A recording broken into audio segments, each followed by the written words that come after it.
So tonight is the first debate between President Donald Trump and Joe Biden. The two will face off on stage in Cleveland at 9 p.m. Eastern, moderated by Fox News' Chris Wallace.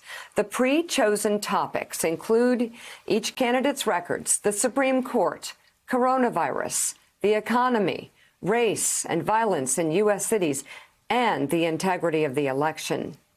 There will be no opening statements. President Trump will be given the first question of the night. Both candidates are expected to wear masks entering the venue and will not shake hands on stage. Tonight's limited audience will also be tested for the virus ahead of the debate. So, Joe, the backdrop of the debate tonight is many. We have the SCOTUS pick floating around and the meetings with senators in President Trump's choice for the Supreme Court. We have these tax returns, and we also have some new polls which are pretty tough for President Trump in the state of Pennsylvania. Well, you know, Willie, it's fascinating that immediately following the death of Ruth Bader Ginsburg, there was this belief that this was going to be the October surprise, that Donald Trump was going to be selecting the sixth conservative justice for the court. It would destroy the Affordable Care Act. It would reverse 50 years of pro-choice precedent. 2 days later, few people are talking about that as much as they are not only the New York Times breaking story on Donald Trump's taxes, but also a spate of new polls out of the industrial Midwest that show Donald Trump losing pretty badly in Wisconsin, Michigan, and Pennsylvania. So the setup for tonight is about as tumultuous as it could be. And make no mistake of it. Pick your sporting analogy. If you want, Donald Trump loves boxing. If this is a boxing match, he's going into the 12th, 13th round way behind on points. He's got to make something happen tonight against Biden. Yeah, the numbers we're showing right here are the inside straight from 2016. Wisconsin, Michigan, and Pennsylvania. And in all the polls we have up on the screen right now, he's down either double digits or just under it at 8-9 points. In the states he absolutely has to win to win re-election. So he is losing coming into this, and it'll be interesting to see, Joe, what that means for his approach. He knows, he looks at polls despite his outward confidence, he knows he's down. So what does he do? Does he go all personal? Does he go right at Joe Biden's son, for example, someone that I would venture to say the vast majority of Americans either don't know or whose story they don't know the specifics of or aren't particularly interested in as they've lost their job or they've lost a loved one. Coronavirus remains at the center of everyone's life. So the president may try to deflect, but people are thinking and living with this coronavirus. This is what has changed their life. So there'll be moments of desperation, perhaps an entire 90-minute debate of desperation from President Trump because of the polls you just showed right there. Well, and John Heilemann, where does he go? Again, he's down in these polls for a reason, because his attacks against Biden haven't worked. If he calls Biden, if he comes in and says, hey, Joe, why don't you take a drug test? Joe Biden can come right back and say, Mr. President, what we need to be talking about are giving COVID tests to Americans, which you've deliberately said you weren't going to do because you wanted to keep the case counts down. Well, now over 200,000 people have died. Now, if he talks about Hunter Biden, my God, even what we found out from these latest revelations from the New York Times, it takes family grifting to a whole new level with Donald Trump.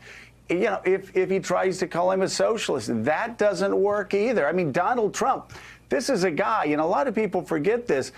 This is a guy who told Larry King Live, on Larry King Live, after the September 15th, 2008 crisis, that he was good with nationalizing banks. Nationalizing banks.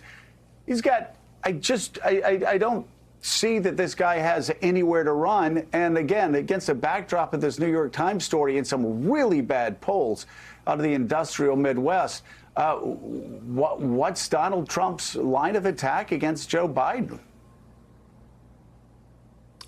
I don't know, Joe, and I hesitate to offer suggestions, as I'm not really sure that want to be in that business. I think that you got to go back, I think, to remembering the framework of the race and what all of these debates, all three of them collectively, are going to do. And I think it's worth keeping this in mind, right? We look at these debates and we rightly, we analyze them, we preview them, then we analyze them. We sort of say who, in the immediate aftermath, who won, who lost. You think about 2016. I think if you all think back to those three debates between Hillary Clinton and Donald Trump, the only time that Donald Trump obviously has been in a presidential debate before it, and neither Joe Biden's not been that. They both have debated a lot in different settings, but not, at this level. Those three debates, in the moment, every single one of them, we all collectively, and when I say we all, I mean the media class, the elite political class, the donor world, like the people who sit in judgment of these things, there was a collective unanimous view that Hillary Clinton won all three of those debates, that she was more composed, that she was better on the substance, that Trump lied a lot, that he didn't have his stuff together. We all said, and Trump said many outrageous things. He spent a lot of time working the refs. He complained about the mic. All this stuff happened, right? And then the election happened, and in the aftermath, if you went back and talked to Hillary Clinton's advisors and a lot of other people, they looked back and said, maybe we didn't win these three debates in conclusively the way people thought we did, because the cumulative effect of all three on the structure of the race was it left Hillary Clinton looking like the status quo, and it made Donald Trump in the end look like change. He ended up looking like the radical agent of disruption, and that fed into the structure of the race. So he lost on points. He was not as good a debater, but he made the big point over three debates. And I keep thinking about that as I think about what's about to unfold. This debate tonight is going to maybe have the largest audience in the history of televised debates. The record to this point is. It was the first Clinton-Trump debate. The record before that was the one Reagan-Carter debate, which we could talk about more on the show. But, it's going to have a huge audience, and the next two more might have a huge audience too. What's going to happen cumulatively over the course of these three debates? And that's where we get back to what Trump has to do. In the end, this race, I keep saying in the end, is if it's a referendum on Donald Trump's leadership, and especially on his leadership during COVID, Donald Trump loses, and he knows he loses. And so far, that's been Biden's greatest success. He's made this race a referendum on Donald Trump's leadership and on COVID in particular, where Trump's approval rating on COVID is in the mid-30s. You just can't win that way. Trump has to make the race a choice, and he has to disqualify Biden. So what's he going to do for these three debates is everything at his disposal, I think, to try to rattle Biden, to try to get under Biden's skin, to force Biden to make an error that causes people in the country to question whether Biden is really up to the job. So I don't know exactly what that's going to look like, but I think that's what Trump is going to try to do. And so in the end, a lot of what happens in these debates rests with Joe Biden.